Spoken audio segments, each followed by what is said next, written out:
Hello everyone, আসসালামু আলাইকুম। কেমন আছেন সবাই? আশা করছি অনেক ভালো আছেন। ঋতুস ব্লগিং অ্যান্ড কুকিং চ্যানেলে সবাইকে স্বাগতম জানাচ্ছি নতুন আরও একটি ভিডিও দেখার জন্য। তো দেখেন আমি পায়ে কত সুন্দর করে মেহেদি লাগিয়েছি, সেটা আপনাদের সাথে একটু শেয়ার করলাম, যদিও পায়ে ভাবে দেখানো ঠিক নয়।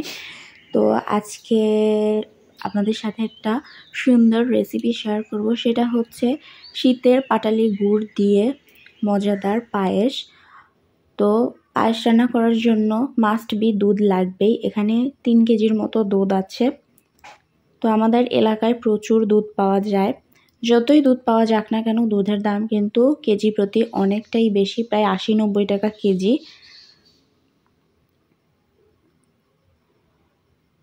তো এটা হচ্ছে পোলাওয়ের চাল দিয়ে পায়েসটা রান্না করা হবে। মূলত শীতকালেই এই পাটালি গুড় দিয়ে পায়েস খাওয়া হয়, যেটা ভীষণই মজাদার হয়। তো সেটাই আজকে আপনাদের সাথে শেয়ার করব। তো পায়েস রান্না করার জন্য পাতিলে দুধ ঢেলে দেওয়া হয়েছে। দুধটাকে খুব ভালো মতো আগে কিছুক্ষণ জাল দেওয়া হবে। দুধটা জাল দিয়ে একটু ঘন করে নেওয়া হবে।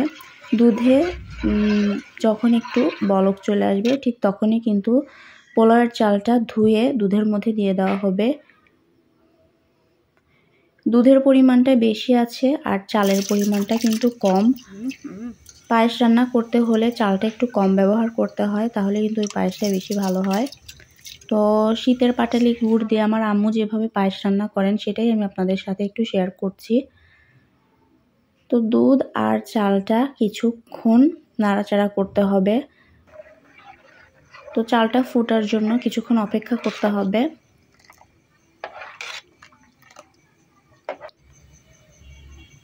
তো দুধে প্রায় বলক চলে এসেছে।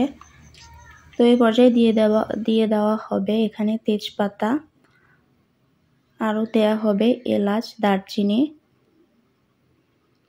তো পায়েস রান্না করার জন্য আমার আম্মু কিন্তু দুধের মধ্যে এলাচ, দারচিনি, তেজপাতা ব্যবহার করেন, যাতে করে পায়েসের মধ্যে থেকে একটা শাহি ফ্লেভার আসে।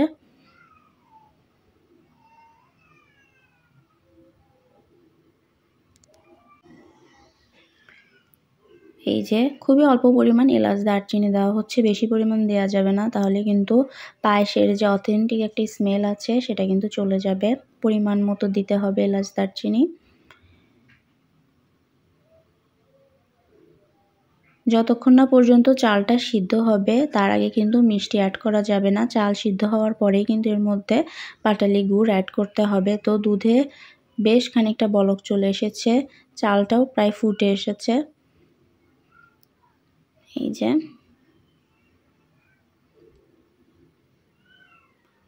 তো পায়েস রান্না করার জন্য এর মধ্যে শীতের পাটালি গুড় ব্যবহার করা হবে। আর এই পাটালি গুড় কিন্তু শীতের সময়ই পাওয়া যায়, আর যেটা দিয়ে পায়েস খেতে ভীষণ মজাদার হয়। তো এটা একটু ভেঙে ছোট ছোট করে নিতে হবে, তা না হলে কিন্তু পায়েসের মধ্যে গলবে না। এই জন্য গলার জন্যই কিন্তু ছোট ছোট করে পিস করতে হবে। তো এখানে আমি সবগুলো একদম ছোট ছোট পিস করে ভেঙে নিয়েছি।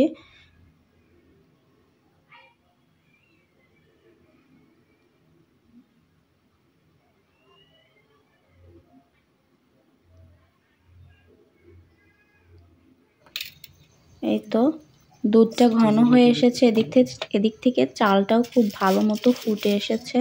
এই পর্যায়ে দিয়ে দিতে হবে কিন্তু পাটালি গুড়। আপনারা পাটালি গুড়ের পরিবর্তে এখানে চিনিও ব্যবহার করতে পারেন। চিনি ব্যবহার করলে পায়েসটা একটু সাদা কালার হয়, আর যদি পাটালি গুড় ব্যবহার করা হয় তাহলে পায়েসের কালারটা কিন্তু এরকম একটু লালচে কালার হয়। আসলে শীতের সময় চিনির বদলে পাটালি গুড় দিয়ে পায়েসটা খেতেই বেশি মজাদার হয়। তো এই দেখেন পায়েসে পাটালি গুড় দেওয়ার পরে পায়েসটা প্রায় হয়ে এসেছে, একদম ঘন হয়ে এসেছে। এই তো পায়েসটা হয়ে এসেছে। তো এভাবেই কিন্তু আমার আম্মু শীতের পাটালি গুড় দিয়ে শীতের মৌসুমে এভাবে মজাদার পায়েস রান্না করেন নিজ এলাকার দুধ দিয়ে। তো এই ছিল আজকের ভিডিওটি যদি ভালো লাগে অবশ্যই একটি লাইক দিয়ে পাশে থাকবেন, আর চ্যানেলটিকে সাবস্ক্রাইব করতেও ভুলবেন না। নিত্য নতুন ভিডিও দেখার জন্য আমার এই চ্যানেলটিতে চোখ রাখবেন। সবাই ভালো থাকবেন, সুস্থ থাকবেন। আল্লাহ হাফেজ।